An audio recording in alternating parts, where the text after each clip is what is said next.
A young man was stopped at a stoplight. A bobtail truck, coming down the road, lost control and collided with him head-on. The young man was hurt.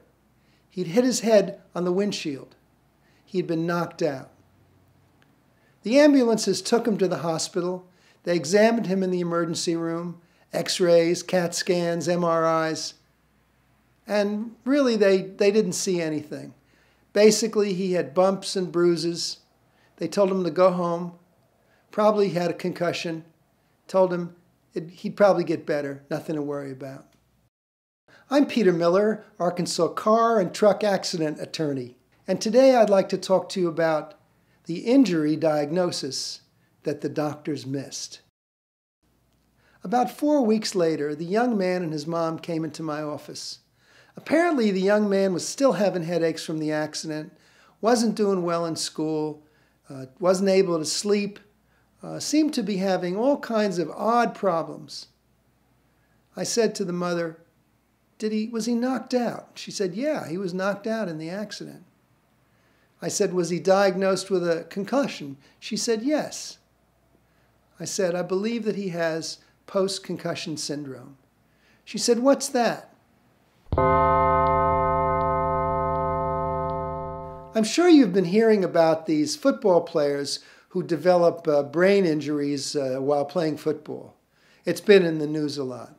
Well, the same thing happens in an automobile accident.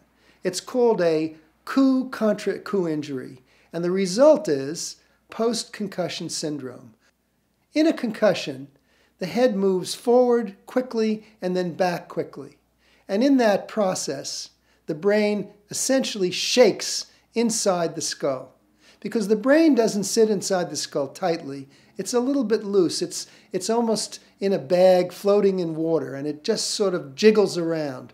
But during that process, sometimes nerve cells are damaged or twisted, sometimes very small blood vessels are damaged, sometimes there's leakage of fluid, and as a result, there is brain damage. But the brain damage is very subtle, and it's almost microscopic. Lots of times it can't be seen on a CAT scan or an MRI. And so when we see a person who has been knocked out, who has had a concussion, and they seem to be acting odd or unusual, the first thing I think of is post-concussion syndrome. I put up an illustration here to kind of show you what happens to the brain.